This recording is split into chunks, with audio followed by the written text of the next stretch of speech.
जय हिंद दोस्तों, कैसे हैं आप सभी।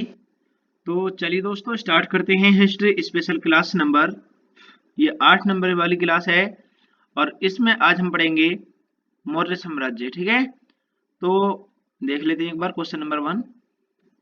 चलिए, मौर्योत्तर साम्राज्य दोस्तों, ठीक है, कौन सा मौर्योत्तर साम्राज्य। मौर्य साम्राज्य करा चुका हूं। अब हमारी क्लास का नेक्स्ट टॉपिक है इसी में ही, यानी कि मौर्योत्तर साम्राज्य उत्तर भारत। नेक्स्ट क्वेश्चन है आज की क्लास का पहला क्वेश्चन। निंगथौज राजवंश द्वारा भारत के किस राज्य पर शासन किया गया था। बताएं दोस्तों, किस राज्य पर शासन किया गया था, किस वंश के द्वारा। निंगथौज वंश के द्वारा। कंप्लीट हिस्ट्री कराऊंगा, क्लास को स्किप नहीं करना है, हर एक क्वेश्चन मोस्ट इंपोर्टेंट क्वेश्चन होता है। ठीक है, तो ये दोस्तों मणिपुर राज्य पर किया गया था। ठीक है, मणिपुर। नेक्स्ट क्वेश्चन है, चलिए, शुंग वंश का संस्थापक कौन था। बताएं सभी साथी, कौन था। शुंग वंश का संस्थापक कौन था, बताएं सभी साथी, कौन था। ये है दोस्तों पुष्यमित्र, पुष्यमित्र। नेक्स्ट क्वेश्चन है, किस राजा ने ओडिशा में उदयगिरी की पहाड़ियों में हाथी गुम्फा, यानी कि जिसे बोलते हैं हाथी गुफा, ठीक है, शिलालेख का उत्कीर्ण करवाया था। बताएं दोस्तों, शिलालेखों का उत्कीर्ण करवाया था किस राजा ने ओडिशा में। चलिए बताते हैं, उदयगिरी की पहाड़ियों पर हाथी गुम्फा शिलालेख का उत्कीर्ण किसने करवाया था। चलिए दोस्तों, राइट आंसर है खौरवेल। ठीक है, खौरवेल। नेक्स्ट क्वेश्चन है, ग्वालियर अभिलेख से किस शासक का वर्णन मिलता है। बताएं सभी साथी, कौन से शासक का वर्णन मिलता है। ग्वालियर अभिलेख से किस शासक का वर्णन मिलता है। तो दोस्तों यह मिलता है, यानी कि प्रतिहार नरेश राजा भोज का। ठीक है, राइट आंसर इसका सी। नेक्स्ट क्वेश्चन है, निम्नलिखित में से कौन कनिष्क के राजवैद्य थे। बताएं सभी साथी, कनिष्क के राजवैद्य कौन थे। हर एक क्वेश्चन मोस्ट इंपोर्टेंट क्वेश्चन है, हिस्ट्री से संबंधित कोई सा भी क्वेश्चन पूछा जाएगा, इससे बाहर नहीं होएगा। राइट आंसर है इसका कनिष्क के राजवैद्य, ये है दोस्तों चरक। ठीक है, चरक।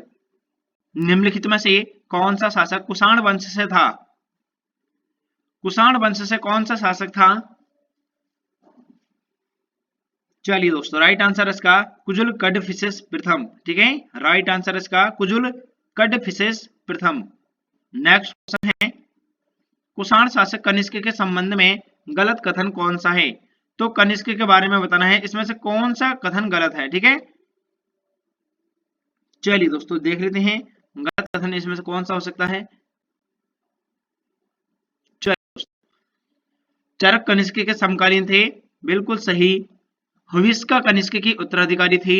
ठीक है, उसने साम्राज्य की राजधानी गंडारा और पूर्वपुरा में स्थित थी, यानी कि उनके साम्राज्य की राजधानी। ठीक है, लेकिन तृतीय बौद्ध संहिता, ये दोस्तों यानी कि तृतीय बौद्ध परिषद उसके शासनकाल के दौरान आयोजित की गई थी। नहीं दोस्तों, यही गलत है। ठीक है, option number C, option number D गलत है। राइट आंसर इसका ऑप्शन नंबर डी ठीक है। नेक्स्ट क्वेश्चन है, चलिए दोस्तों, कुषाण वंश का शासक नहीं था, निम्नलिखित में से कौन सा कुषाण वंश का शासक नहीं था। बताएं सभी साथी, कौन नहीं था। चलिए दोस्तों, यानी कि हुइस्का, वशिष्ठ, वासुदेव, ये सभी थे, लेकिन नहपान नहीं था। नेक्स्ट क्वेश्चन है, चलिए दोस्तों, चतुर्थ बौद्ध संहिता किसके शासन काल में आयोजित की गई थी। तो दोस्तों चतुर्थ बौद्ध संहिता ये दोस्तों कनिष्क के शासन काल में आयोजित की गई थी। अगला क्वेश्चन है, चलिए, जूनागढ़ जिसे बोलते हैं गिरनार, जूनागढ़ अभिलेख से किस शासक की जानकारी मिलती है। जूनागढ़ अभिलेख से किस शासक की जानकारी मिलती है।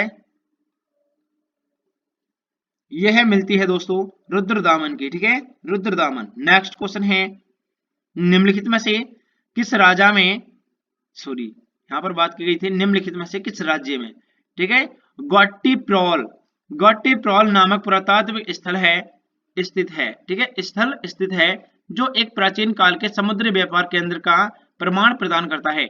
यहां पर ये जो शब्द लिखा है, ये लिखा है दोस्तों, एक बार मैं बता देता हूं, गौट्टीप्रॉल, गौट्टीप्रॉल। ठीक है, तो ये जो दोस्तों एक स्थान था, चलिए बताते हैं कौन से राज्य में है।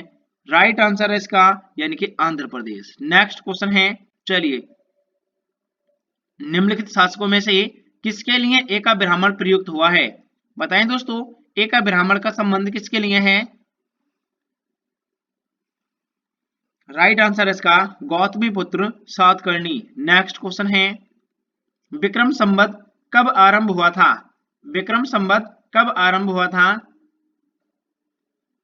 विक्रम संवत का आरंभ यानी कि 57 ईस्वी में, 57 ईसा पूर्व, ठीक है, 57 ईसा पूर्व में। नेक्स्ट क्वेश्चन है, शक संवत कुषाण शासक कनिष्क द्वारा कब प्रारंभ किया गया था? अब यहां पर बताना है शक संवत की शुरुआत, ठीक है, तो ये कनिष्क के द्वारा कब की गई थी? तो दोस्तों ये 78 ईस्वी में की गई थी, ठीक है, 78 ईस्वी, ऑप्शन नंबर वी, ठीक है, 78 ईस्वी। चलिए नेक्स्ट क्वेश्चन है और आज की क्लास का अंतिम क्वेश्चन है, ठीक है। सभी साथी चैनल को जरूर सब्सक्राइब कर लीजिए और 2 के सब्सक्राइबर का टारगेट को पूरा करवा दीजिएगा दोस्तों, ठीक है। चंद्रगुप्त प्रथम द्वारा गुप्त संवत का प्रारंभ किस वर्ष में किया गया था? यहां पर फिर से बात की गई है आपके गुप्त संवत का प्रारंभ चंद्रगुप्त प्रथम द्वारा किस वर्ष में किया गया था? तो दोस्तों यह किया गया था 319 ईसा में, ठीक है, 319 ईसा में किया गया था। एक बार सभी साथी चैनल को सब्सक्राइब कर लीजिए, क्लास को लाइक कर दीजिए दोस्तों, ठीक है। क्लास कैसी लगती है कमेंट करके जरूर बताया करो। चलिए एक उत्तर में आपको प्रश्न देता हूं, यानी कि आपको कमेंट में बताना है, ठीक है। प्रश्न है दोस्तों हमारा, यानी कि भारत की राजधानी को कोलकाता से दिल्ली स्थानांतरित करने का प्रस्ताव सर्वप्रथम किस गवर्नर को था? बताएं दोस्तों, इसका उत्तर बताना है आपको, ठीक है। एक बार फिर से सुन लीजिए, भारत की राजधानी को कोलकाता से दिल्ली स्थानांतरित करने का प्रस्ताव सर्वप्रथम किस गवर्नर को था? चलिए मिलते हैं अगली क्लास में। जय हिंद दोस्तों।